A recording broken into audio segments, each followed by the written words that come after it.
Las imágenes, pues, son las que hemos repetido en varias ocasiones en los últimos días.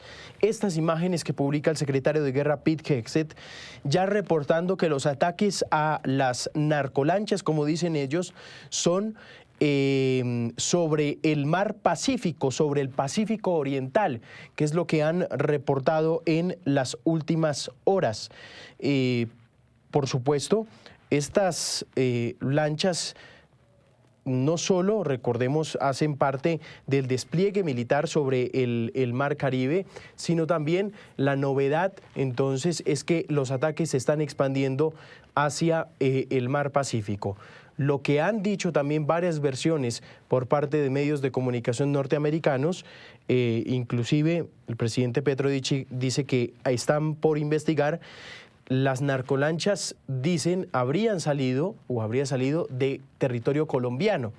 ¿Y dónde específicamente, en qué coordenadas se presentaron esos ataques? Lo único cierto es que ya organizaciones internacionales de derechos humanos empiezan a elevar su voz sobre estos ataques. Lo hizo Human Rights Watch a través de su directora para las Américas. Dice que los ataques de Estados Unidos contra embarcaciones en el Caribe constituyen ejecuciones extrajudiciales. Término muy conocido en Colombia, por cierto. Dicen, sean o no narcotraficantes, no existe un conflicto armado que autorice este uso de la fuerza. Los hechos deben ser juzgados y sancionados. Doctora Gobertus, buenos días. Juan, buenos días. Muchísimas gracias por la invitación. Un saludo a toda la audiencia. Bueno, doctora Gobertus, ¿cuál es la preocupación de ustedes con estos ataques de Estados Unidos a estas lanchas? Bueno, vamos ya en este momento 9 ataques, 39 víctimas mortales entre los distintos ataques en el Caribe y en el Pacífico. Como leías ahora, hemos señalado que desde el punto de vista del derecho internacional de los derechos humanos, estos ataques constituyen ejecuciones extrajudiciales. En un contexto de lucha contra el crimen organizado, si es que en efecto se trata de lanchas que cargaran droga con fines de narcotráfico, lo que corresponde es hacer interdicción de estas lanchas, intentar capturar a las personas que allí están y a partir de ello hacer procesos de juzgamiento y sanción en Estados Unidos. Muy por el contrario, el gobierno de Trump ha tomado la decisión de hacer uso de la fuerza letal como primera opción, lo que respondería a un contexto de conflicto armado que no es lo que aquí tenemos. Tenemos un contexto de criminalidad organizada que sin duda tiene que poder, digamos, enfrentarse desde un punto de vista de fortalecimiento de la capacidad de administración de justicia y de colaboración entre los distintos países de América Latina y Estados Unidos, pero que en ningún escenario puede ser caracterizado como un conflicto armado. Hay aquí una violación clarísima de las propias obligaciones internacionales de Estados Unidos. Claro. Para ustedes, doctora Gobertus, contrario a lo que piensa el gobierno Trump, ¿estos ataques no tienen ningún piso jurídico bajo el derecho internacional? No, no lo tienen porque al no existir un conflicto armado no se aplica el derecho internacional humanitario que autorizaría llevar a cabo operaciones militares con uso de la fuerza letal como primera opción. Pero además no lo tiene tampoco porque el gobierno Trump no ha pasado por los procedimientos de autorización dentro de Estados Unidos. En Estados Unidos existe un procedimiento para la autorización del uso de la fuerza, es decir, para determinar con quién se está en conflicto armado, que requiere autorización congresional, cosa que no ha sucedido. Hay que decir que además esto se da en un contexto en el cual el secretario, ahora secretario de Guerra en Estados Unidos, a través de la última reunión que hizo con generales, señaló que flexibilizarían el uso de la fuerza, lo que ya había sido puesto en marcha a través de una de las directivas que han aprobado, en donde lo que buscan es, digamos, hacer más flexibles las reglas de enfrentamiento y en ese sentido, francamente, poner en gravísimo riesgo jurídico a los propios miembros de las fuerzas militares en Estados Unidos. Sí, pero doctora Gobertus, Pete Hegseth gradúa esto como una guerra, la compara con Al-Qaeda. Dice, esto es una guerra contra Estados Unidos, la guerra de los carteles que vienen a traer veneno y vienen a traer terrorismo a los Estados Unidos. Bajo esa graduación, que es también el despliegue militar en el Mar Caribe, donde se están haciendo operaciones en aguas internacionales, ¿usted no cree que se está creando el piso jurídico? No, por dos razones. Primero, porque la existencia o no de un conflicto armado no depende de la declaratoria política de un gobierno. La Cruz Roja Internacional, que es el intérprete autorizado del derecho internacional humanitario, claramente ha establecido que la decisión de si existe o no un conflicto armado no depende de declaraciones subjetivas, sino de factores objetivos sobre el nivel de organización, el nivel de hostilidad de los distintos grupos para poder llegar a la conclusión que existe un conflicto. Hoy no existe un conflicto armado ni entre Estados Unidos y Venezuela, ni entre Estados Unidos y Colombia, ni mucho menos entre Estados Unidos y estas agrupaciones. Pero lo segundo, y es lo que señalaba, dentro de Estados Unidos existe un procedimiento doméstico, nacional, para decidir con quién se está en conflicto armado que requiere la autorización del Congreso. Y ese procedimiento no se ha surtido. Claro. Doctora Gobertus, ¿qué perspectiva tienen ustedes de las características de estas operaciones y la forma como se comunican, cómo se informan? Hay una gran crítica y es la falta de detalles e información de estas operaciones. Ejemplo, falta de coordenadas, falta de caracterización de las lanchas, falta de... por ejemplo, la cantidad de carga supuestamente que llevan las lanchas, desde dónde salen, que nos tienen hoy en un campo, no sé si usted comparte la visión, un poco peligroso, especulativo. Hay muy poca información. Efectivamente, la administración Trump se ha caracterizado por reducir los estándares de transparencia.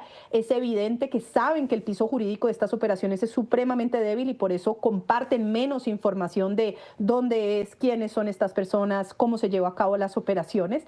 Claramente hay un intento, yo creo, propagandístico de difundir estos videos con, digamos, una suerte de finalidad disuasiva, así como lo han hecho frente a los temas migratorios, de generar miedo, supuestamente con el objetivo de disuadir a personas, en el primer caso de migrar, en este caso, en principio, supuestamente de narcotraficar. Lo que yo sí podría decir es que además, digamos, de la profunda ilegalidad de estas operaciones, son profundamente también ineficaces. Si partimos, digamos, de la base de que efectivamente estas personas están llevando droga, son el eslabón más débil de la cadena. Estos no son los grandes narcotraficantes ni las grandes redes. Quienes llevan estas lanchas son típicamente digamos, el eslabón más débil que la red criminal está dispuesta a sacrificar. Si hubiera un intento real por desmantelar redes de narcotráfico que financian criminalidad organizada, lo que habrían serían operaciones conjuntas de uso, digamos, de funcionarios encargados de hacer cumplir la ley, es decir, en una lógica de investigación policial para llevar a cabo procesos judiciales para desmantelar redes de corrupción que son las que permiten que el narcotráfico permee y opere, para desactivar redes de lavado de activos, porque estos son pequeñas cargas. El grueso de la financiación depende de cómo se usan esos recursos y cómo se lavan para financiar grupos de criminalidad organizada. ¿Cuáles son las redes de tráfico de armas de estos grupos? Las redes de reclutamiento de menores a lo largo y ancho de América Latina. Esos serían procesos estructurales de buena colaboración hemisférica para desarticular la criminalidad organizada. Insisto, más allá de la ilegalidad, desde el punto de vista de efectividad, esto realmente no desmantela ninguna de estas redes. Claro, que ese es un punto importante. ¿Qué pasa si Estados Unidos bombardea o hace bombardeos en aguas que no son de ellos? ¿Qué pasa si se logra comprobar que las coordenadas están en aguas que pertenecen a jurisdicción de otro país? Aquí hay dos temas que hay que tener en cuenta, Juan. El hecho mismo, que es frente al cual nosotros estamos diciendo, aquí hay una ejecución extrajudicial y eso no depende de si se comete en aguas internacionales o en aguas de alguno de los países. Es el hecho de no tener un mandato jurídico para lanzar una operación militar ofensiva con uso de la fuerza letal como primera opción. La segunda pregunta, lo que permitiría establecer es quién tiene jurisdicción, cuál es la competencia para investigar estos hechos. De ahí que, si fuese claramente en aguas domésticas de alguno de los países, los más cercanos hasta el momento han sido, por lo que hemos podido saber, a pesar de la falta de datos, Venezuela, Trinidad y Tobago y Colombia.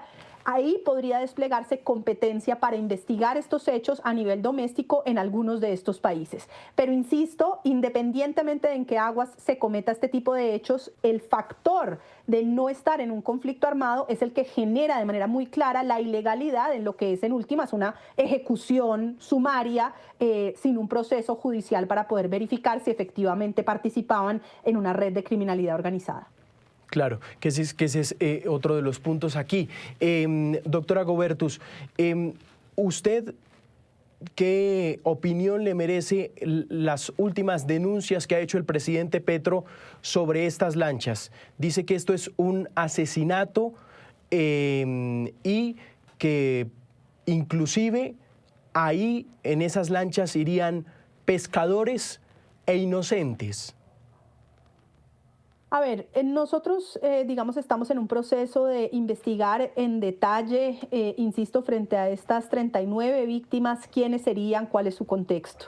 Y estamos tratando de indagar. Ya ha habido información pública en Colombia en el que algunos de los casos, particularmente uno señalado por el propio presidente, que sería un pescador, que da nueva evidencia de que habría participado en un robo de armas muy grande en Santa Marta en su momento y que había sido designado como miembro en su momento de una banda criminal en Colombia. Ahí estamos en ese proceso de corroboración. Lo que yo insistiría es que independientemente de si se trata de narcotraficantes, y es posible que en varios de estos casos se trate de personas que están buscando traficar droga, en ningún caso es posible hacer un uso de la fuerza letal como primera opción, como lo es un bombardeo, para neutralizar a estas personas, porque no hay un conflicto armado, porque lo que existe es criminalidad común que tiene que poder ser vencida en un juicio. Ese es el principio básico de un Estado de Derecho, que a las personas no las van matando por ahí por sospecha de que sean criminales o no, sino que se les lleva a un juicio, se prueba, y si efectivamente se prueba, son condenados y tienen que ser privados de su libertad. Esa es la lógica del Estado de Derecho. Un escenario distinto es un conflicto armado en el que es posible lanzar operaciones militares ofensivas siempre que en todo caso se haya con una serie de características de proporcionalidad en el uso de la fuerza, de necesidad en el uso de la fuerza. Aquí no estamos en un escenario de conflicto armado. Estas no son dos partes en el conflicto claramente establecidas. De hecho, muchos de estos casos no hay una conexión entre las distintas lanchas. Son distintas lanchas pertenecientes a distintos grupos. Lo que corresponde, que por supuesto es difícil y que requiere altísimos niveles de coordinación y fortalecimiento de la capacidad de judicialización, es concentrarse en armar procesos reales para desarticular redes de crimen organizado. Eso es lo que está en juego en este caso, y por eso es tan grave que el gobierno del presidente Trump en últimas esté haciendo lo que es absolutamente contrario a un Estado de Derecho, que es asesinar personas sin que se haya dado un proceso, digamos, lógico de hacer un proceso de judicialización y eventualmente de ser condenados, ser privados de su libertad. Si para ustedes es ilegal, doctora Gobertus, ¿quién para esto? Esa es una muy buena pregunta, Juan. Gran parte del reto en el que estamos con la deriva autoritaria en el gobierno de Donald Trump es que Estados Unidos, bajo su excepcionalismo histórico, se ha eximido de los distintos mecanismos de rendición de cuentas internacionales. Por supuesto, Estados Unidos no es parte del Estatuto de Roma y por lo tanto la Corte Penal Internacional no tiene competencia para juzgar a ciudadanos americanos. Es, sin embargo, parte del Pacto Internacional de Derechos Civiles y Políticos. Entonces el Comité de Derechos Humanos de Naciones Unidas debería pronunciarse. En el sistema interamericano no acepta la competencia de la Corte Interamericana, pero la Comisión Interamericana podría y debería pronunciarse. Insisto, en la medida en la que empiece a haber casos mucho más claros donde se desprenda la jurisdicción colombiana, venezolana, de Trinidad y Tobago y otros países en el Caribe, podría darse algunas de estas investigaciones a nivel doméstico. En el pasado, Estados Unidos, a través de su sistema de cortes, empezó a extender en dónde podía juzgar casos. Un caso emblemático es todo el tema de Guantánamo, las distintas torturas y detenciones arbitrarias, y a partir de allí fue posible empezar a construir casos dentro de Estados Unidos. En este escenario todavía, dada justamente la falta de claridad de dónde se están produciendo estos ataques, hay una discusión sobre en qué medida podrían llevarse estos casos en Estados Unidos, pero gran parte de lo que tenemos que hacer, yo creo, sobre todo como movimiento movimiento de derechos humanos como ciudadanía es no quedarnos, digamos, ante el sentimiento de que nadie para esto, sino seguir empujando y denunciando que efectivamente lo que aquí se está cometiendo es una gravísima violación a derechos humanos y que quienes cometen estos hechos tienen que ser llamados a rendir cuentas. Claro, ahí es donde entonces está también gran parte de la discusión. Déjeme hacerle esta última pregunta, doctora Gobertus.